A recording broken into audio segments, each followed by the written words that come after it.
여러분, 인생에서 가장 어려운 게 뭘까요? 저는요, 균형 잡는 일이라고 생각합니다. 너무 아끼면 답답하고, 너무 쓰면 허무하죠. 일에 치이면 외롭고, 놀기만 하면 허전하지요. 사람도 그렇습니다. 지나치게 기대하면 상처받고, 너무 거리를 두면 소외되기 마련이지요. 공자께서도 말씀하셨습니다. 과유불급이라 하셨지요. 지나친 것은 모자란 것과 같다. 그 한마디가 제 인생 전체를 꿰뚫었습니다. 저는 50대에 한창 일과 인간관계에 매몰돼 있었어요. 하루에도 약속이 여러 개고 일 욕심도 넘쳤습니다. 지금 아니면 안 돼? 그런 조급함에 사로잡혀 있었죠.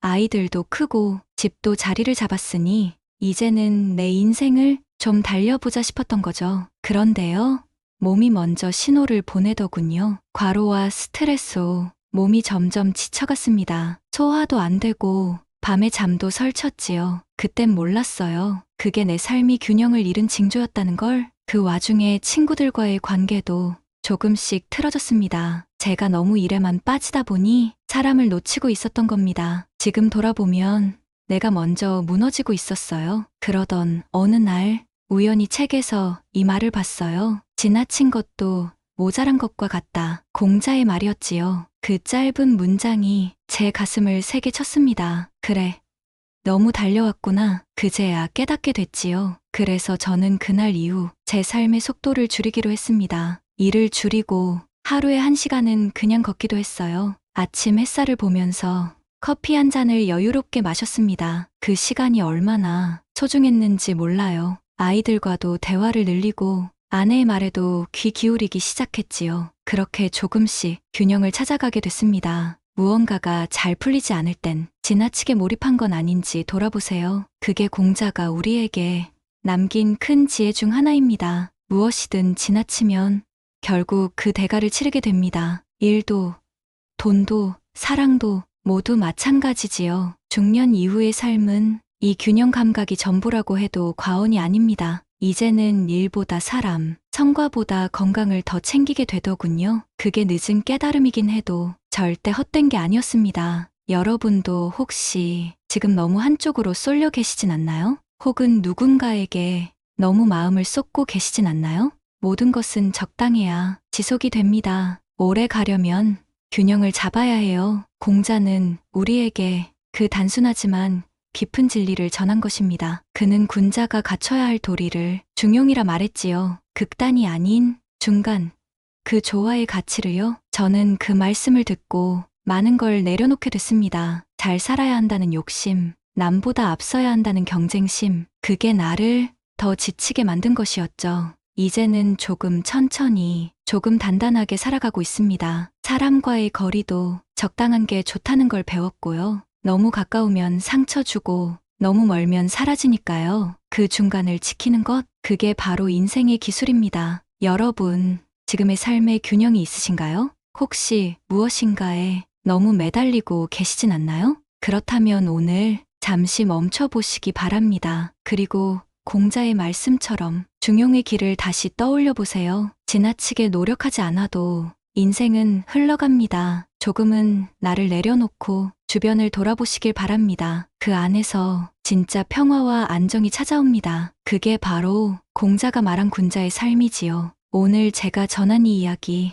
여러분께 작은 나침반이 되었으면 좋겠습니다. 여러분, 사람을 믿고 상처받은 적 한 번쯤은 있으시지요? 믿었는데 배신당하고 좋았던 관계가 틀어졌던 경험. 중년이 되면 사람을 보는 눈이 절실해지는 시기가 옵니다. 공자께서는 이런 말씀을 남기셨습니다. 사람을 볼 때는 그가 무슨 일을 했는가를 보라. 말이 아닌 행동으로 그 사람을 판단하라는 뜻이지요. 입으로는 아무리 좋은 말을 한다 해도 행동이 그에 미치지 못한다면 그건 허울 좋은 말일 뿐이지요. 저도 50대에 사람 때문에 크게 무너진 적이 있습니다. 함께 사업하던 지인이었는데 겉으로는 늘 상냥하고 다정했어요. 형님, 저 믿으셔야죠. 그 말이 아직도 생생합니다. 하지만 결국 그 사람은 제 신뢰를 이용했지요. 서류 하나, 계약 하나 모두 제게 떠넘기더군요. 결국 손해를 보고 인간적으로도 깊이 상처받았습니다. 그 일이 있고 나서 사람을 더 신중히 보게 됐습니다. 말이 많고 화려한 사람보다는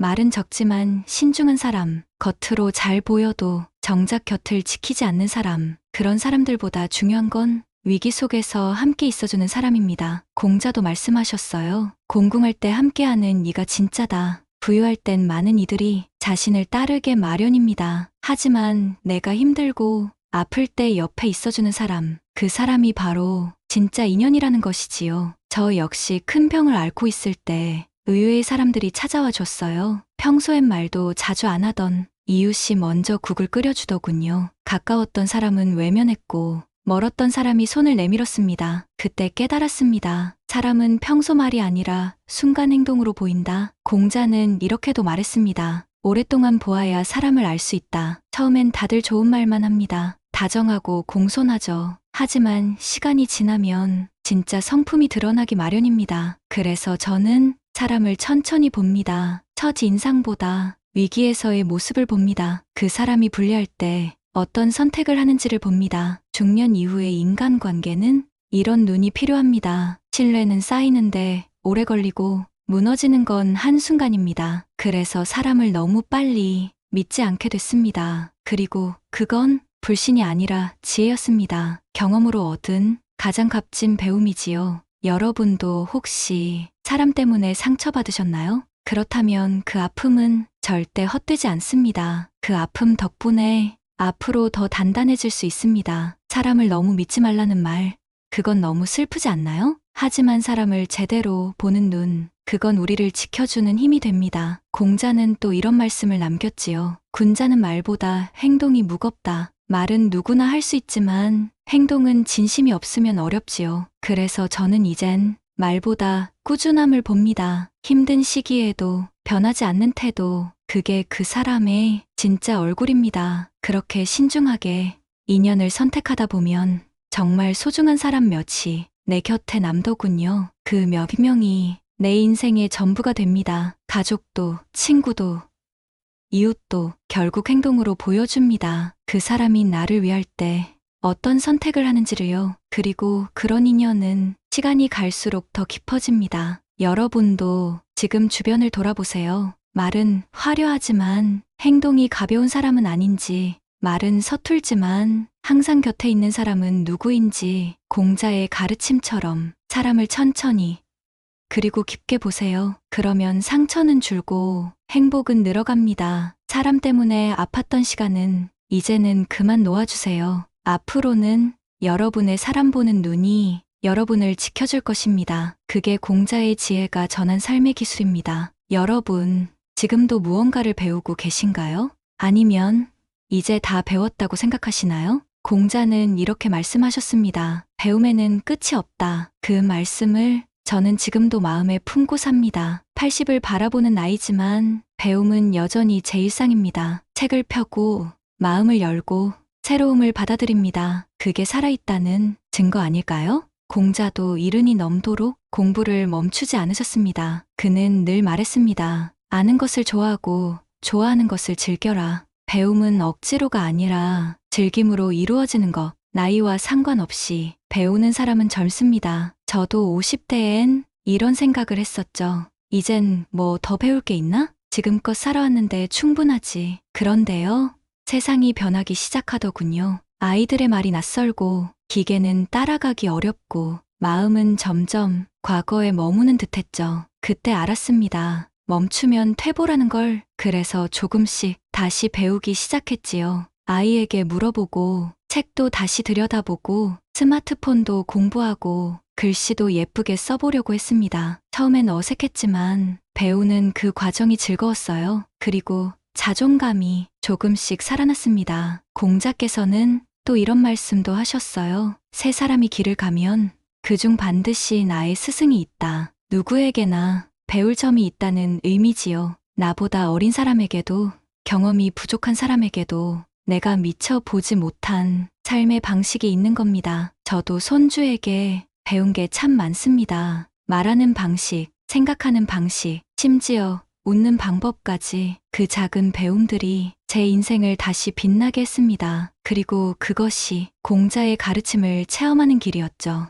여러분, 지금 무엇을 배우고 계신가요? 혹은 스스로에게 너무 늦었다고 생각하고 계신가요? 배움에는 나이가 없습니다. 진심만 있으면 누구나 시작할 수 있어요. 공자도 50살에 자신을 돌아보고 60에 천명을 알았다고 했습니다. 70이 넘어 마음이 따르는 대로 살아도 법도를 어기지 않았다. 그렇게 말씀하셨죠. 그 나이마다 깨달음이 다르다는 이야기입니다. 지금의 여러분은 어떤 걸 느끼고 계신가요? 삶의 속도에 지치셨나요? 무기력함에 발이 묶이셨나요? 그렇다면 배움으로 다시 일어나 보세요. 새로운 것을 받아들이는 순간 삶은 다시 움직이기 시작합니다. 지식이 아니어도 좋습니다. 요리, 산책, 그림, 글쓰기, 내가 몰랐던 걸 하나씩 알아가는 그 과정이 곧 삶을 다시 살게 만드는 힘이 됩니다. 그리고 그 배움은 결국 사람을 더 깊게 만듭니다. 공자는 배움의 끝을 사람됨이라고 했습니다. 많이 하는 사람이 아니라 바르게 사는 사람, 지혜롭게 말하고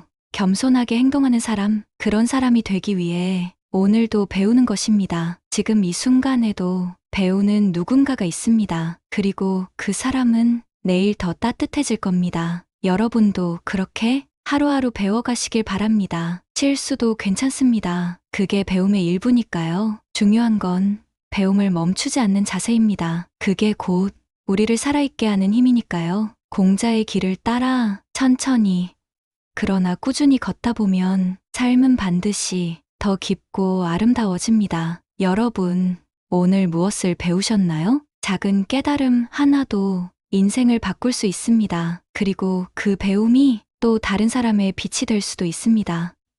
이제 지금 이 순간부터 다시 마음을 열고 새로움을 받아들여 보세요. 공자가 그랬듯이 우리도 그렇게 살아갈 수 있습니다. 언제나 배우는 사람, 그 사람이 진짜 어른입니다. 그리고 그 어른은 끝까지 따뜻한 사람으로 남습니다. 여러분도 그런 사람이시길 진심으로 바랍니다. 이제 저는 이야기를 마무리하려 합니다. 오늘 공자의 지혜가 여러분 삶의 나침반이 되었기를 바랍니다. 다음에도 우리 삶에 필요한 이야기와 배움으로 인사드릴게요. 오늘도 가장 따뜻하고 감사한 하루 되시길 바랍니다.